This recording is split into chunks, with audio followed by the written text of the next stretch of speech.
Dr. Eliot Voss had never been what anyone would call a people person. His home, tucked in a quiet cul-de-sac just outside of the city, was more laboratory than residence. From the outside, it was ordinary, a modest two-story house with sun-faded paint and a perpetually overgrown lawn. But beneath its foundations was a different world entirely, a lattice of circuits, processors, and coolant pipes woven into a humming core of machinery that Eliot had built with his own hands. The neighbors saw a lonely man with wild hair and stained lab coats. What they didn't see was the future unraveling beneath their feet. Eliot had been working on the chronophase stabilizer for nearly 7 years, ever since his grant at the ETH University dried up and his peers labeled him a risk. The idea was simple on paper, localized time dilation without the side effects of traditional quantum compression. In practice, it involved a lot of noise, deep, oscillating pulses that shook drywall, knocked frames off walls, and made houseplants vibrate themselves to pieces. He tried to insulate it, wrapping the lower levels in acoustic foam and synthetic lead lining, but there was only so much he could do. The machine wasn't just producing sound. It was disturbing reality, and reality didn't appreciate being disturbed quietly. His closest neighbor, Gerald Knox, had made his feelings very clear. The man was in his 60s, a retired postal inspector who prided himself on 3 things: mowing his lawn with military precision, knowing everyone's business, and absolute silence after 9 p.m. Eliot had received his first noise complaint 3 weeks ago, followed by a passive-aggressive note stuck to his door. "This isn't a science fair, pal. Some of us enjoy peace and quiet." The second complaint came with a visit from the local code enforcement officer. The man, polite but firm, asked Eliot to keep the power tools confined to daylight hours. Eliot nodded, offered him a cookie, laced with a mild memory suppressant, just in case, and promised to do better. But the machine could not wait. Every time he powered it up, the chronophase stabilizer came closer to reaching a self-sustaining loop, what Eliot called the zero bubble. Inside the bubble, time would stretch like rubber, allowing a full hour of activity within just seconds of real-world time. It had military and commercial applications, yes, but Eliot didn't care about any of that. He wanted to meet time, to see it move, crawl, reverse, breathe. He wanted to talk to it. Then came the third complaint, a formal notice, a city hearing, a threat of forced shutdown. Eliot stood in the center of his humming lab that night, papers scattered, screens blinking, with chaotic data, and felt the simmering heat of resentment. He had always thought of himself as someone above such trivial things, petty human squabbles and neighborly squawks. But something about Knox's smug face, something about being silenced, flipped a switch in him. He looked up at the ceiling. No, beyond the ceiling. Toward the house next door. Toward the man who sat in his perfectly trimmed backyard each morning with binoculars and a notepad, logging Eliot's every move like a self-appointed neighborhood sheriff. Eliot cracked a smile. There were other ways to solve this problem. He didn't need to turn the machine off. He just needed more space, more control, a wider radius of tolerance. If Gerald didn't like the noise, well, he wouldn't be a neighbor for much longer. 2 days later, he wired the funds. No bargaining. No negotiation. The real estate agent was confused but eager. The owner of the house next door, Knox himself, wasn't even planning to sell. But everyone had a price. Eliot made sure his offer was irresistible. Cash. Immediate close. Vacate. Within 30 days. When Gerald received the official notice on a Tuesday morning, he stormed across the lawn, furious and red-faced. Eliot opened the door with a calm expression, a coffee in hand, and a small earpiece still buzzing faintly. "You're insane," Gerald barked. "Possibly," Eliot replied, "but now I'm your landlord." The moment the deal closed, Eliot, Voss wasted no time. The deed to Gerald Knox's house was transferred, the locks were changed, and a new security system was installed within hours. But Eliot, in an unusual display of patience, or perhaps calculation, allowed Gerald to remain temporarily under the guise of a short-term lease agreement. 30 days, Eliot said, enough time to get his affairs in order. Gerald grumbled and paced, but he was, by nature, someone who respected rules and contracts. He stayed, begrudgingly, and continued his daily routine of watering plants, glaring from his porch, and monitoring Eliot with suspicion. To the rest of the neighborhood, it seemed like a bizarre arrangement. The neighborhood gossip mill spun, theories like a broken centrifuge. Eliot had gone mad. He was trying to run Gerald out of town, or maybe he was collecting houses like stamps. No one knew the truth, that underneath the surface of both houses, a plan decades ahead of its time was unfolding. Eliot's real work began underground. The basements of both homes became active construction zones, though outwardly there were no signs. Trucks came at night. Workers wore plain clothes and signed airtight NDAs. Diggers, drilling rigs, and robotic welders were lowered discreetly through pre-dug shafts hidden beneath floorboards. Using silent bore tech and vibration-dampened tools, Eliot's machines tunneled beneath the property lines, connecting his original lab to what would become its sister site, an auxiliary control room and quantum buffer zone located under Gerald's former living room. The tunnel between the two was narrow, reinforced with shock-absorbing polymer and shielded with lead mesh to prevent electromagnetic bleed. This wasn't just infrastructure, it was protection. The chronophase stabilizer had reached a stage where it could no longer be safely operated from a single containment shell. The dimensional flux it generated was growing, stretching the stabilizer's limits and causing feedback ripples that bent time and light in unpredictable ways. Eliot needed more space, not just physically but temporally. Each house would serve a unique function in the process. His original lab remained the primary power source and operational control center. The newly acquired house, however, would become the resonance chamber. It was where the time loops would be anchored, the fluctuations absorbed and redirected through a lattice of dampeners. To anyone upstairs, it would feel like a normal house. But 10 meters below, Eliot was turning it into a pressure release valve for the very fabric of time. Eliot marveled at the symmetry of it. Two homes side by side, one representing the man he had always been, hidden, focused, obsessed. The other, once a fortress of complaint and human pettiness, now becoming a vital cog in his great experiment. It was ironic. Gerald had wanted silence, and now Eliot would ensure it, in the form of a sealed loop where time barely moved and no sound could ever escape. Still, there was something odd. The first time he activated the dual-core stabilization matrix, Eliot noticed a strange harmonic spike coming from the new chamber. It was faint, almost like a whisper through static, but it wasn't random. It repeated, 5 tones, low to high, almost musical. He ran diagnostics. No faults, no interference. Yet the signal continued, softly pulsing through the quantum lattice, as if something, somewhere, was reacting. Gerald, of course, knew nothing of this. He had taken to walking slowly through the neighborhood, muttering under his breath and waving to neighbors in stiff, uncomfortable motions.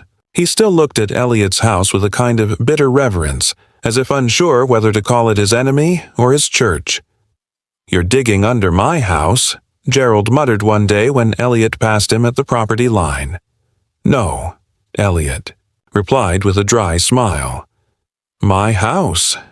Gerald's eyes narrowed. "You think you've won something." Eliot gave a light chuckle. "I haven't won. I've only just started the game." And as he turned back to the connected heart of his machine, the whispering tones flickered again in his ear, this time with a faint delay, like an echo or a reply. The harmonic pulses grew stronger. At first, Eliot believed they were merely side effects of increased power draw or subspace interference from the dual-core stabilizer. But each time he activated the resonance chamber beneath the second house, the tones returned. 5 distinct frequencies, spaced with almost mathematical precision. They weren't distortions. They were intentional, structured. And as the system's computational logs began recording them, a pattern emerged. Not just repetition, but variation. The signal was changing, adapting, as if in dialogue. Eliot knew what this meant. His invention was no longer just a time-folding mechanism. It was an antenna, and something was responding. By the second week of full-spectrum operations, strange phenomena began to manifest in the tunnel that linked the two houses. Lights flickered in patterns inconsistent with standard voltage drops. Tools left in one chamber would reappear in the other, subtly altered. Scratches missing, handles reversed, once even with components that hadn't existed when they were first built. One night, Eliot watched as a metal tablet slid off a shelf. Without any force, hovered for a heartbeat, then clattered to the floor in reverse time, uncollapsing from pieces back into a hole before his eyes. He didn't sleep that night. He didn't dare. He doubled the shielding, rewrote the firmware, adjusted the loop dampeners, but the signal only intensified. It began penetrating through his earpiece when the machine wasn't even on. Short bursts at odd hours, usually at 3:19 a.m., always those same 5 tones. His dreams turned strange. Floating cities, spirals of glass and bone, conversations held without language. One recurring vision showed him a figure with no face standing in a cathedral made of sound. When he tried to approach it, he would awaken, gasping, fingers clenched around his bedsheets like a man drowning. Meanwhile, Gerald Knox, still lingering on borrowed time, started to behave differently. He had always been irritable, uptight, a man ruled by order and quiet. But now he seemed distracted, even disoriented. He stopped tending to his lawn. He left mail unopened on the porch. One afternoon, Eliot found him sitting on the curb, staring up at the sky with pupils dilated far beyond normal. His lips moved, but he wasn't speaking English. Eliot approached cautiously. "Gerald." The older man blinked, slowly, like waking from anesthesia. "The house is breathing," he whispered. "What?" "There's something in the walls. I hear it at night. It hums to me. It wants me to listen." Eliot's pulse quickened. He knelt. "Listen to what, Gerald? What does it say?" Gerald's eyes met his. "It says, 'We opened it wrong. We're not alone. We're not even first.'" Before Eliot could respond, Gerald abruptly stood and walked away, silent and glassy-eyed. Back in the lab, Eliot reviewed the data. The 5-tone pattern, when visualized on a waveform translator, showed geometrically impossible shapes, non-Euclidean, spirals, 4-dimensional anomalies that only resolved under quantum rendering. He ran the signal through a linguistic AI model on a whim. The output was a single word, repeating. "Open." That night he set up a new test, full resonance load, pulse amplification, temporal buffer collapse to minimum threshold. If the signal was coming through, he would give it a channel, a voice, a door. As the machine powered up, the room pulsed with a sound not unlike a whale's song slowed to the pace of tectonic plates. Lights dimmed. The floor rippled. For a fraction of a second, time in the room looped. Eliot watched himself blink, then watched it happen again. And then, from the center of the tunnel, a faint shimmer, a distortion in the air, like heat above asphalt. It expanded silently, and for just a moment, something moved behind it. Not a person, not an animal. A form. Eliot froze. The frequency spiked, then silence. The shimmer vanished. The room stilled, but something was different now. The machine had registered input, coordinates, direction, not random, an invitation. Gerald. Knox had always clung to order like a life raft, rules, routines, the sanctity of suburban normalcy. But in the days following the resonance spike, his mind felt like it had been cracked open. He heard things now, not in a metaphorical sense but literally. Tones and whispers that resonated in the walls, in the air, even in his bones. They weren't hallucinations. He knew that. Hallucinations didn't sync up with lights flickering in perfect rhythm. They didn't speak in mathematical sequences. At first, he tried to ignore it. He buried himself in television, in crossword puzzles, in old photo albums. But the signal kept seeping in, subtle at first, like an itch in his ears, then louder, sharper, as if something were tuning him. The dreams became unbearable, cities that floated backward in time, screaming stars, spirals of glass that cracked when he looked at them too long. He started to bleed from the nose during the night. Sometimes he woke up already standing in the hallway. One night, he confronted Eliot. "You've done something," Gerald hissed, eyes bloodshot, voice trembling. "There's a hole. You've punched a hole in whatever's real." Eliot stood, in the lab beneath the second house, typing frantically at a console that glowed with alien patterns. He looked up slowly as if waking from a trance. "It's not a hole," he said softly. "It's a mirror. The signal isn't breaking through. It's reflecting. We're the ones who called first, Gerald. We just didn't know we were speaking. I don't care what it is. Shut it down. You have to." "I can't," Eliot interrupted, his voice hollow. "It's too late. We've already been seen." The air between them shimmered briefly, just for a second. A soft wave of distortion passed through the floor, and every screen in the lab flickered. One monitor showed the outside world, time-lapsed footage of the neighborhood, but now there was a glitch. The footage looped, reversed, then played forward again. For a moment, Gerald saw himself mowing the lawn, wearing clothes he hadn't owned in years. "This isn't just a machine," Eliot said. "It's a translation engine. The tones. They're how they speak. The fluctuations in time aren't errors. They're messages. They're trying to align us with their dimension." Gerald stepped back, stunned. "You're insane. You brought something here. Something that shouldn't exist. I'm not staying. I'm leaving. Now." Eliot's expression darkened. "You can't." The walls began to vibrate. With a deep, low-frequency groan, the resonance chamber surged. Lights strobed. The tunnel connecting the two homes bent subtly, the concrete walls curving like soft plastic. Time inside the space flexed. Gerald saw Eliot freeze mid-blink, then flicker, then repeat. For a second, it felt like he was outside of himself, watching from above. Then the tier opened. A rift split the center of the tunnel, thin at first, then widening with a painful, groaning hum. Through it shimmered a space that defied shape, angular and fluid, filled with pulsing structures that seemed alive. A dozen translucent tendrils snaked through the breach, not solid, not light, but something in between. They pulsed with the five-tone sequence, vibrating the air like an invisible symphony. Gerald screamed. Eliot, frozen at the console, shouted, "Something," but his voice came delayed, disjointed, as though time had shattered around them.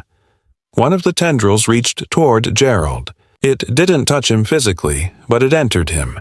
His eyes rolled back, his body convulsed. In that moment, Gerald saw it all. Not in words or pictures, but in impressions, flashes of knowledge, too much to contain. A civilization built on sound. A war fought in frequencies. And a warning. This place is not yours. Then everything snapped. Gerald and Eliot were hurled backward as the rift collapsed, the chamber falling into eerie stillness. Sparks floated through the air like fireflies. The machine powered down on its own. Gerald lay on the floor, shaking.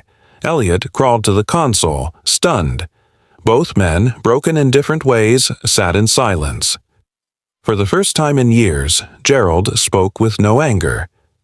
What have we done? The house no longer felt like a house. It hummed, not with the soft, mechanical pulse of Eliot's machines, but with a presence, an awareness.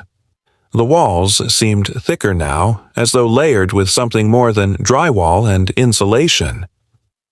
The air carried a weight that hadn't been there before, a density not unlike deep ocean pressure, and worst of all, time was no longer consistent. It started with small things. Eliot would leave the lab for a cup of coffee and return to find the monitors logging data from 30 minutes in the future. He recorded one message to himself and watched it play back with words he never spoke. Clocks disagreed with each other. His digital watch ticked faster than the wall clock. His phone restarted itself every time he crossed the tunnel between the two homes. And Gerald. Well, Gerald was unraveling. Since the contact, the older man hadn't been the same. He moved like someone too heavy for their own skeleton. His speech fragmented, interspersed with foreign tones and phrases Eliot couldn't trace, to any language. Worse, Gerald occasionally stopped mid-conversation, eyes going vacant as if something else was looking out through them. Then he'd snap back, confused and angry, like waking from a nightmare. But Eliot wasn't frightened. He was fascinated. He documented every change, recorded every irregularity. The machine had changed the rules, rewritten what was possible, and, more importantly, it had opened a conversation. The brief contact through the rift hadn't just introduced them to another intelligence. It had revealed a truth he had only dared to imagine. Time wasn't linear. It wasn't even cyclical. It was a field, a medium through which sentience could swim, and something out there was swimming toward them. He analyzed the 5-tone signal again. It was still broadcasting, but subtly altered. The sequence was now recursive, folding into itself like a Mobius strip. The AI translation system, once silent, now began spitting out fragmented phrases. Not ready, not stable. They see you. Eliot stared at the output, the words blinking like a warning light, and then came the event that confirmed his worst fear. On a Wednesday evening, at precisely 2:03 a.m., all power in both houses shut down. Not just electricity, but sound, motion, even gravity seemed to hesitate. Eliot had just descended into the tunnel when it happened. The lights dimmed, then bent inward as if being pulled by some unseen force. Time slowed, or maybe it stopped. It was hard to tell. In the silence, Eliot felt something brush past him. He turned, heart pounding, expecting to see Gerald. But no, one was there.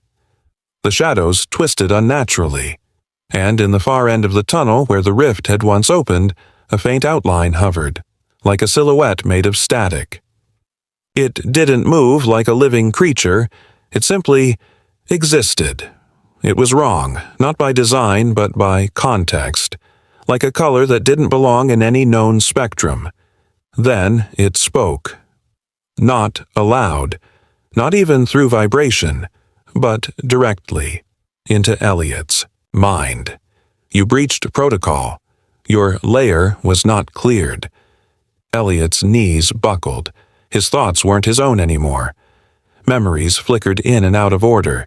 He saw himself as a child, then as an old man, then as someone else entirely. On. A ship in a sky of impossible stars. He felt panic claw at the edges of his mind. "I didn't mean to," he whispered. "Intention is irrelevant. Collapse is imminent." The presence faded. Light returned, but everything felt off, as if reality had to reassemble itself and didn't get all the pieces right. Gerald was waiting at the top of the stairs when Eliot emerged. His eyes were dark, empty. "They're not angry," Gerald said in a voice that wasn't quite his. "They're just disappointed." Eliot stood in silence. The experiment had started as a quest for understanding, a pursuit of time. Now he realized they had knocked on a door that was never meant to open, and whatever was on the other side had started to come through.